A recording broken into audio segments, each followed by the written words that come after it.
বর্তমানে পৃথিবীতে পারমাণবিক শক্তিধর ৯ দেশের মধ্যে অন্যতম হলো পাকিস্তান। তবে সপ্তম দেশ হিসেবে পাকিস্তানের পারমাণবিক সক্ষমতা পুরো বিশ্বকেই অবাক করে দিয়েছিল। মার্কিন যুক্তরাষ্ট্র, ইসরায়েল ও ভারতের নজর থেকে বাঁচিয়ে এখনও তাদের পরমাণু স্থাপনা রক্ষা করতে পেরেছে পাকিস্তান। কখনো কখনো একটি জাতির অস্তিত্ব, মর্যাদা ও আত্মরক্ষার দায়িত্ব এসে পড়ে একজন মানুষের কাঁধে। তিনি থাকেন গবেষণাগারে, সামনে থাকে না ট্যাঙ্ক বা রাইফেল, কিন্তু তার কাজের ফলাফল পুরো জাতিকে রক্ষা করে দেয় যুদ্ধ ছাড়াই।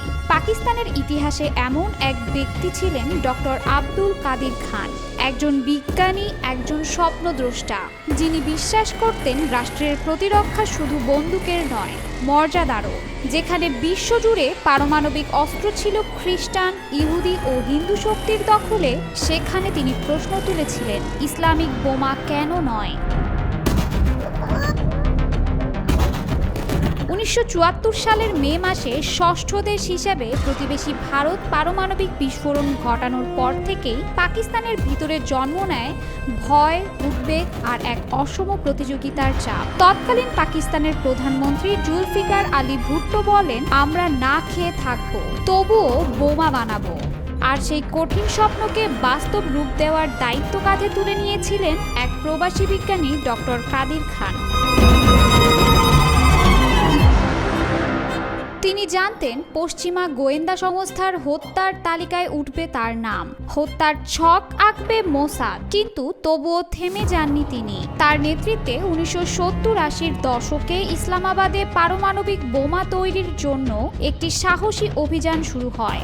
বহু হুমকি আর প্রতিবন্ধকতা সত্ত্বেও শেষ পর্যন্ত সফলভাবে পারমাণবিক বোমা তৈরি করে ফেলে পাকিস্তান।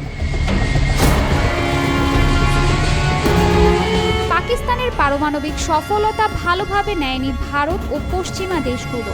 পাকিস্তানের পারমাণবিক বোমা তৈরির কার্যক্রম সম্পর্কে তথ্য ছিল ইসরায়েল ও যুক্তরাষ্ট্রের গোয়েন্দাদের কাছে। ইসরায়েল ও ভারত একসঙ্গে পরিকল্পনা করে পাকিস্তানের পারমাণবিক স্থাপনাতে হামলার। কাদির খান জানতেন তার সৃষ্টি ধ্বংস হয়ে যেতে পারে এক রাতেই, তবুও থেমে যাননি তিনি। সাহসিকতার সাথে আরও দ্রুত কাজ করতে থাকেন তিনি।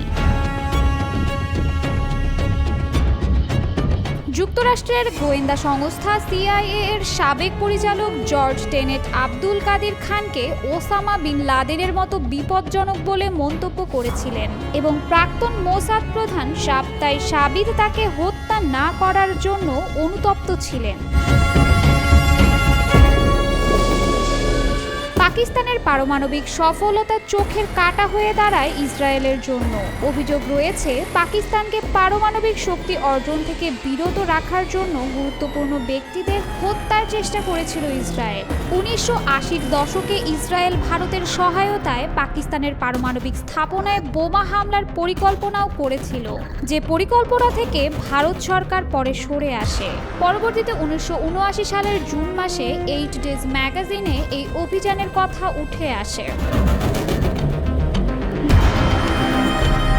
পাকিস্তানকে পারমাণবিক বোমা তৈরি থেকে আটকে রাখতে মোসাদ সহ বিভিন্ন দেশের সংগঠনগুলো খানকে হত্যার কয়েকবার প্রচেষ্টা করে। একটি কোম্পানির মালিক সিগফ্রাইড শেরটলার সুইস ফেডারেল পুলিশকে জানান, মোসাদের এজেন্টরা তাকে এবং তার বিক্রয় কর্মীদের বারবার ফোন করেছিলেন। তিনি বলেছিলেন জার্মানিতে ইসরায়েলি দূতাবাসের ডেভিড নামে একজন কর্মচারী তার সাথে যোগাযোগ করেছিলেন, যিনি তাকে পারমাণবিক অস্ত্র সম্পর্কিত এই ব্যবসা বন্ধ করতে বলেছিলেন।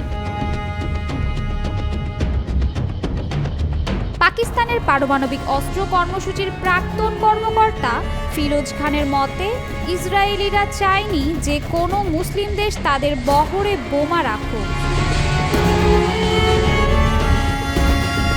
১৯৮০ দশকে ইসরায়েল ভারতের সঙ্গে যৌথভাবে পাকিস্তানের কাহুতা পারমাণবিক স্থাপনায় হামলার পরিকল্পনা করে। প্রধানমন্ত্রী ইন্দিরা গান্ধী অনুমোদনও দেন। ইসরায়েলের যুদ্ধবিমান গুজরাটের জামনগর ঘাঁটি থেকে উড্ডয়নের পরিকল্পনা নেয়, কিন্তু শেষ মুহূর্তে গান্ধী সিদ্ধান্ত থেকে সরে আসলে এই হামলা বন্ধ হয়। এরপর 1987 সালে সেনাপ্রধান সুন্দরজি পাকিস্তান সীমান্তে বিশাল সেনা ও ট্যাঙ্ক পাঠিয়ে যুদ্ধ পরিস্থিতি তৈরি করেন যেন কাহুতায় হামলা চালানো হয়। তবে প্রধানমন্ত্রী রাজীব গান্ধী বিষয়টি জানতে পেরে পরিস্থিতি নিয়ন্ত্রণে আনেন। যখন ভারত ও ইসরায়েল পাকিস্তানের ওপর চড়াও হওয়ার প্রস্তুতি নেয়, তখন বেইজিং ও ওয়াশিংটন থেকে আসে ভিন্ন বার্তা। চীন সরাসরি ইউরেনিয়াম, ট্রিটিয়াম এবং বিজ্ঞানী সরবরাহ করে পাকিস্তানের পাশে এসে দাঁড়ায়। আর যুক্তরাষ্ট্রের যেহেতু আফগান যুদ্ধে পাকিস্তানের সহায়তা প্রয়োজন ছিল, তাই তারা সরাসরি পাকিস্তানের বিরুদ্ধে অবস্থান নেয়নি। প্রেসিডেন্ট জিমি কার্টার পাকিস্তানের সহায়তা বন্ধ করলেও সোভিয়েত আগ্রাসনের পর ফের তা চালু করেন। 1980-র দশকে যুক্তরাষ্ট্র গোপনে পাকিস্তানি পারমাণবিক বিজ্ঞানীদের প্রযুক্তিগত প্রশিক্ষণ দেয় এবং তার কর্মসূচি থেকে দৃষ্টি সরিয়ে নেয়। কিন্তু শীতল যুদ্ধের সমাপ্তির সঙ্গে সঙ্গে সবকিছু বদলে যায়। 1990 সালে শীতল যুদ্ধের সমাপ্তি ঘটতেই যুক্তরাষ্ট্রের ভিন্ন সুর শোনা যায়। অক্টোবরেই তারা পাকিস্তানের অর্থনৈতিক ও সামরিক সহায়তা বন্ধ করে দেয়। তখন পাকিস্তান আনুষ্ঠানিকভাবে বলে তারা পারমাণবিক অস্ত্র তৈরি বন্ধ করবে, কিন্তু পরে কাদির খান স্বীকার করেন তাদের ইউরেনিয়াম সমৃদ্ধকরণ কার্যক্রম গোপনে চলেছে। 1998 সালের 11 মে ভারত পারমাণবিক পরীক্ষা চালায়। তার ঠিক 17 দিন পর 28 মে পাকিস্তানও সফলভাবে পারমাণবিক বিস্ফোরণ ঘটায়। পাকিস্তান তখন বিশ্বের 7ম পারমাণবিক শক্তি, আর দক্ষিণ এশিয়ায় ভারসাম্য ফিরে আসে। এর মাধ্যমে কাদির খান হয়ে ওঠেন জাতীয় নায়ক। টেলিভিশনে দাঁড়িয়ে ঘোষণা দেন, কে বানিয়েছে বোমা? আমি। কে বানিয়েছে ক্ষেপণাস্ত্র? আমিই বানিয়েছি। 1980-র দশকের মাঝামাঝি থেকেই ডক্টর খান গড়ে তুলেছিলেন গোপন এক পারমাণবিক নেটওয়ার্ক। তিনি যন্ত্রাংশ দ্বিগুণ পরিমাণে অর্ডার করতেন, অতিরিক্ত অংশগুলো বিক্রি করতেন ইরান, লিবিয়া ও উত্তর কোরিয়ায়। এই দেশগুলোর পারমাণবিক সফলতা অর্জনের সহায়তাও করেছেন তিনি। এর মধ্যে পরবর্তীতে উত্তর কোরিয়া পারমাণবিক সফলতা অর্জন করে।